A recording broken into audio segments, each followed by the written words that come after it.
This morning, the legal standoff over the future of a Maryland immigrant mistakenly deported to a notorious prison in El Salvador is escalating.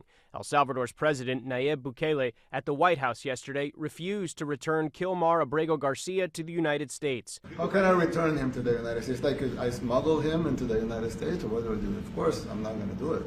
The Trump administration insists Abrego Garcia is a member of the violent MS-13 gang who entered the U.S. illegally. But the Supreme Court last week ruled his removal from the U.S. was illegal and ordered the administration to facilitate his return. The issue now? The administration argues the court cannot force the president to negotiate with a foreign government.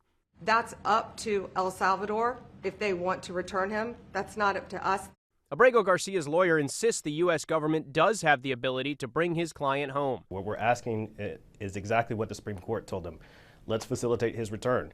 And we do this all the time. We're asking them to follow the law. While Abrego Garcia's case remains in limbo, the Trump administration is sending more migrants to that prison. And now Trump is suggesting American-born criminals could follow, which would test U.S. law. We also have homegrown criminals that are absolute monsters.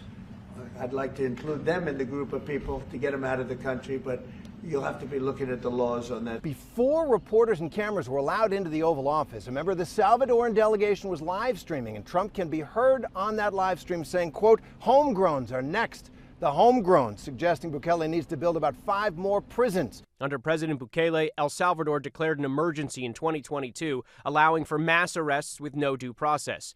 Since then, nearly 85,000 people have been imprisoned. Hundreds have reportedly died in custody. But the crime rate in El Salvador has plummeted, and Bukele's popularity has soared. Homicides have dropped from more than 2,000 in 2019 to just 114 last year. Andrew Dimbert, ABC News, New York.